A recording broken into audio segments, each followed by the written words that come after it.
अवधूत चिंतन श्री गुरुदेव दत्त श्री स्वामी समर्थ. स्वामी भक्तांनो, लग्न हा फक्त एक सामाजिक विधी नाही, तर तो दोन जीवांचा, दोन कुटुंबांचा आणि दोन पिढ्यांचा संगम असतो. म्हणूनच आपल्या भारतीय परंपरेत लग्न जुळवताना फक्त मुलगा मुलगी आवडली का, नोकरी व्यवसाय काय आहे, इतक्यावरच विषय संपवला जात नाही. त्याबरोबर कुंडली, पत्रिका, गुणमिलन या गोष्टींना देखील महत्व दिलं जातं. आणि याच पत्रिका जुळवताना एक शब्द अनेकदा समोर येतो, तो म्हणजे नाडीदोष. आज अनेक जण या शब्दामुळे घाबरतात, काही लग्न देखील मोडतात, काही नात्यांमध्ये भीती निर्माण होते, तर काही जण म्हणतात हे सगळं खोटं आहे.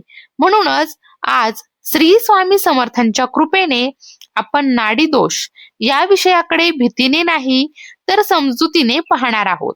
त्यामुळे आजचा हा व्हिडिओ कुठेही स्किप न करता अगदी शेवटपर्यंत नक्की पहा. तर सर्वप्रथम आपण पाहूया नाडी म्हणजे नेमकं काय. तर मंडळी, नाडी हा शब्द फक्त ज्योतिषाशी संबंधित नाही, तो थेट आयुर्वेदाशी जोडलेला आहे. आयुर्वेद सांगतो की मनुष्य शरीर हे चालतं ते प्राणशक्तीवर. ही प्राणशक्ती नाडीच्या माध्यमातून संपूर्ण शरीरामध्ये फिरते. म्हणूनच पूर्वीचे वैद्य नाडी पाहून रोग ओळखायचे.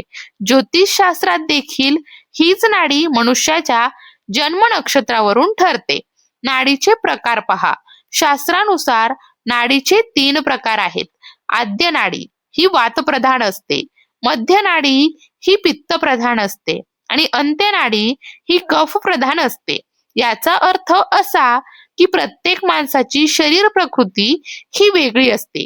कोणीतरी लवकर थकतो, कोणीतरी कफ प्रधान असतो. यामागे ही नाडीच कारणीभूत असते. नाडी दोष कसा तयार होतो? लग्न जुळवताना जर वधू आणि वर एकाच नाडीचे असतील तर त्याला नाडी दोष असं म्हणतात. गुणमिलन पद्धतीमध्ये नाडीला 8 गुण दिलेले असतात. हे गुण न मिळाल्यास नाडी दोष आहे असं सांगितलं जातं. पण इथेच अनेक जण चूक करतात. नाडी दोष म्हणजे लग्न नक्कीच होऊ नये असा अंतिम निकाल नाही, तो फक्त एक इशारा आहे. नाडी दोषामुळे काय होऊ शकतं? ज्योतिषशास्त्रामध्ये असं सांगितलं जातं की एकाच नाडीच्या विवाहात संतती होण्यास अडचणी, होणाऱ्या मुलांच्या आरोग्यावर परिणाम, अनुवांशिक आजार पुढे जाणे, पती पत्नीच्या आरोग्यात दीर्घकालीन तक्रारी याची शक्यता वाढू शकते. पण लक्षात ठेवा मंडळी, शक्यता म्हणजे निश्चितच घडेल असं नाही. सगळ्याच नाडीदोष असलेल्या दाम्पत्यांना हे परिणाम होतीलच असंही शास्त्र सांगत नाही. मग आजकाल मेडिकल चेकअप का करतात? आजच्या युगात लग्नाआधी मेडिकल रिपोर्ट्स हे पाहिले जातात.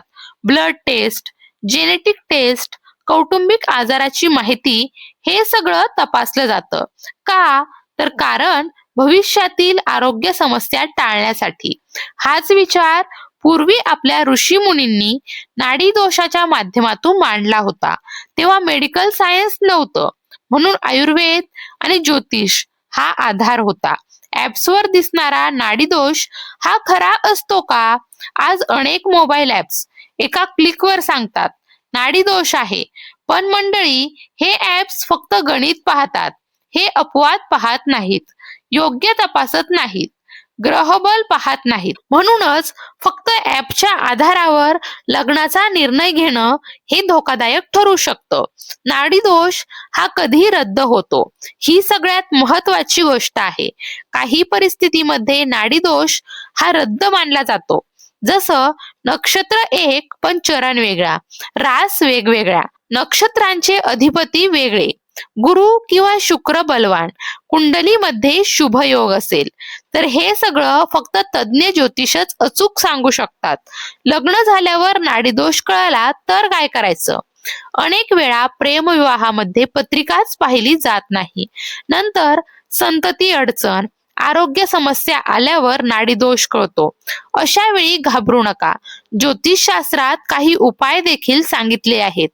महामृत्युंजय मंत्राचा जप करा, सोमवार किंवा प्रदोष व्रत करा. वैवाहिक शांतीसाठी विशेष उपाय देखील आहेत, पण हे उपाय सगळ्यांसाठी सारखे नसतात. त्यासाठी तज्ज्ञांचा सल्ला हा अत्यंत आवश्यक आहे. तर मंडळी, लग्न टिकवणं हे फक्त कुंडलीवर अवलंबून नसतं, तर ते अवलंबून असतं समजुतीवर, संयमावर, एकमेकांच्या साथीसाठी. नाडीदोष हा भीतीचा विषय नाही, तो जाणीवेचा विषय आहे. श्री स्वामी समर्थांचा आशीर्वाद असेल तर कोणताही दोष मार्गात अडथळा आणत नाही. तर स्वामी भक्तांनो, आजचा हा व्हिडिओ तुम्हाला कसा वाटला मला कमेंटमध्ये नक्की कळवा. अशाच प्रकारच्या माहितीपूर्ण आणि भक्तिपूर्ण व्हिडिओसाठी आपल्या श्री स्वामी समर्थ यूट्यूब चॅनलला सबस्क्राईब नक्की करा. भिवू नकोस, स्वामी सदैव पाठीशी आहेत.